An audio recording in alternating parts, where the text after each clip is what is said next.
everyone, welcome to Master Match YouTube channel. Today I am with Sulaiman Arabiat, who is a senior investment manager at Elevator Venture. He started his venture capital journey at Oasis 500 and then he moved into VCV with Arab Bank Ventures, and recently he switched to European CVC with Elevator Ventures. He invested in more than 30 seed stage companies and more than 10 early stage deals. Now he's a mentor and advisor for startups in fintech, biotech, and energy. Good morning, Sulaiman. Hello, good morning, Joanna. Sulaiman, can you please share with us, based on your personal experience, what areas of knowledge should we get familiar with to have a strong foundation for starting a business? Absolutely. I will here maybe highlight the most important three elements or three areas of knowledge that someone needs to start a business, especially a startup. Um, of course, that goes beyond the technical knowledge that you need anyway in your domain or the specific domain knowledge that is. And here, a lot of people discount that, and I would say that is absolutely incorrect. You should highlight and try and strive to have domain expertise before you start the business. It's good to try and do things and say, okay, I want to learn as I go. But then if you don't have domain expertise, especially in the more technological fields, then you are not, let's say, set for success or for at least a more risk averse kind of setup. That said, this would be the first thing. So the first advice that goes against most of the popular belief is focus on domain expertise and knowledge. A short domain expertise and knowledge can go a long way. The second two essential areas of knowledge are, I would advise any upcoming and aspiring entrepreneur to learn as much as they can about cap tables, capitalization tables, are the most important fundamental element of a startup. Basically, this is how you make your money. This is how your investors make their money. This is how everyone in this value chain assesses the potential of return. And if you don't understand the dynamics of a cap table, if you don't understand how the shares move up and down, the number of shares, how to issue some, how to structure employee stock option plans, for example, then again you are missing on a very important piece that could at some point result in you not realizing enough returns to motivate you to continue the business. The third and very important angle again is also here the term sheets, and this is closely associated with the cap tables, but it is still a standalone topic, right? You need to understand term sheets quite well. You need to understand venture capital terms really well. There are several online resources, many YouTube talks. Of course, no one with some experience would not share their experience. So here in the VC community, a lot of us, myself, our colleagues, and everyone I have worked with, are openly happy to be mentors and to give guidance on what to read, what to do, and how to understand certain terms and terminology. So I would say go after these resources to learn everything about term sheets, everything about venture capital terms before you start the business. In short, these are the three: domain expertise and cap tables and term sheets and venture capital terms. So I have another question. So let's say that someone doesn't have that knowledge, and then what can happen? Like, what could be the failure of the founder?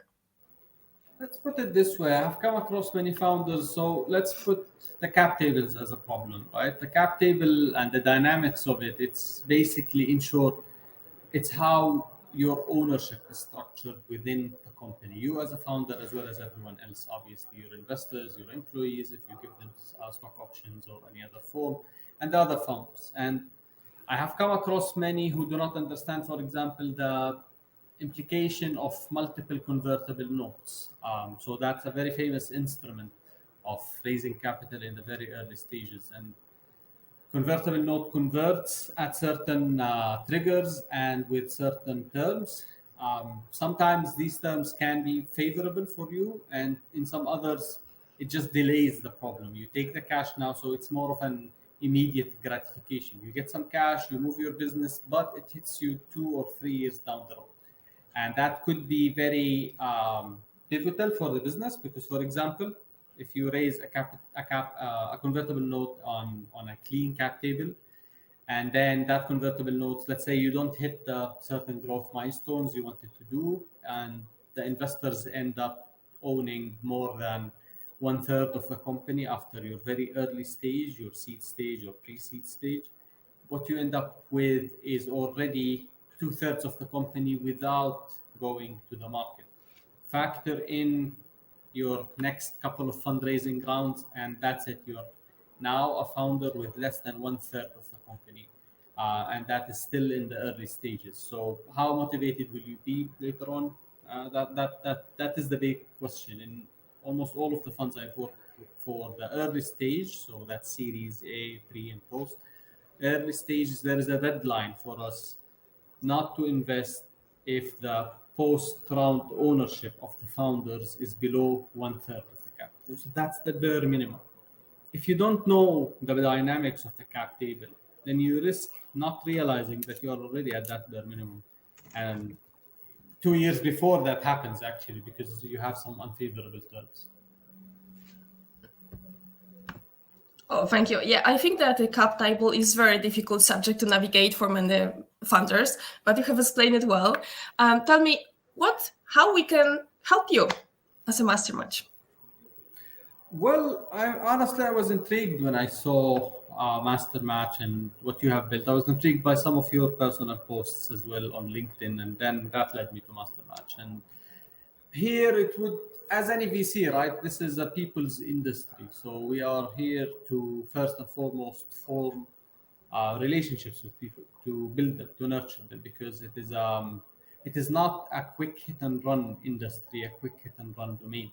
This is a place where you have to find the right people, build good relationships with them, because who is now an investor can become an entrepreneur later, and vice versa. Who is now an entrepreneur, maybe at a startup that you're not interested in now, later could be something that you are interested in. And I would say this was the spirit that I initially approached you and Master Match with. Now, after learning more about what you're building and how you're building things, and I'm very happy to participate also in this interview series. I would say finding the budding entrepreneurs, these what we call hidden gems, the diamonds in the rough, or any of these nice analogies. These are the mostly entrepreneurs that are coming from the regions like the CEE, where the talent pool is massive and quite qualified, but the venture capital value chain is nascent, meaning that still the early stage and pre-seed funds are not, let's say, that proliferant in these geographies. More importantly, the late stage funds are not available. I mean, a lot of people focus on the seed stage as the first engine, but truly the actual part of the seeds of the venture capital value chain is what happens towards the end, the acquisitions, the IPOs, the exits. And this is where I think, again, diamonds in the rough are. They are in all of these geographies with massive talents, but then because of this nascent value chain, they are not yet either known, or they decide to start their businesses elsewhere with some connection to their geography. So Poland is one of those very important geographies. The CEE altogether, collectively, is a very impressive region when it comes to talent. You yourself being a testimony to that. So I would say connecting us with this rare talent pool as early as possible. Connecting myself, I would love to connect with these people personally, and then if there are investment opportunities, to look at them, whether now or in the future. This is a long term anyway. Thank you so much. I'm sure that we do have talents with pro background. Can you tell me what are other ways that you can help our masters in the community? So, I mean, I will not, I don't like false humility, it's called, I think. So I will not say, we don't know much, we're all learning. In the VC space, I think the three areas that I can hopefully be of help to some budding entrepreneurs, some people trying to start their own businesses, is obviously The two of the things that I mentioned earlier as well. So the term sheets and cap tables are two things that are essential for a venture capitalist, and I already give courses, and I have had many associates and analysts work with me in my teams and rise through the ranks. So I would be very happy to share everything I know with budding entrepreneurs. The same also goes when it comes to network, right? This is the third thing that I'm always happy to share, again, given the right context. So if someone is raising and they have an impressive idea, maybe they don't fit the mandate of the fund I work for, but they fit friends or they fit another VC. This is again a people's business. Very happy to do referrals. Always happy to provide mentorship and feedback before doing the referral. So the way I always do referrals is if the deck or the business is impressive already or quite well structured to be reviewed, then I do share it immediately. But if I have reservations on it, I share them with the entrepreneur. And I tell them, okay, you have to improve these, you have to work on that before I can um, productively and effectively share this with someone else. Otherwise, I will not waste someone else's time as much as I don't like others wasting mine. Yeah, definitely. It all makes sense.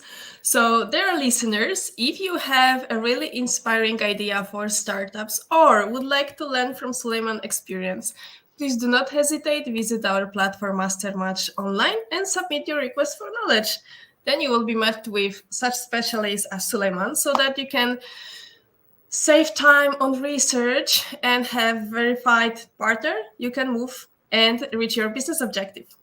So thank you, Salman, one more time. Thank you so much, Joanna. Appreciate it.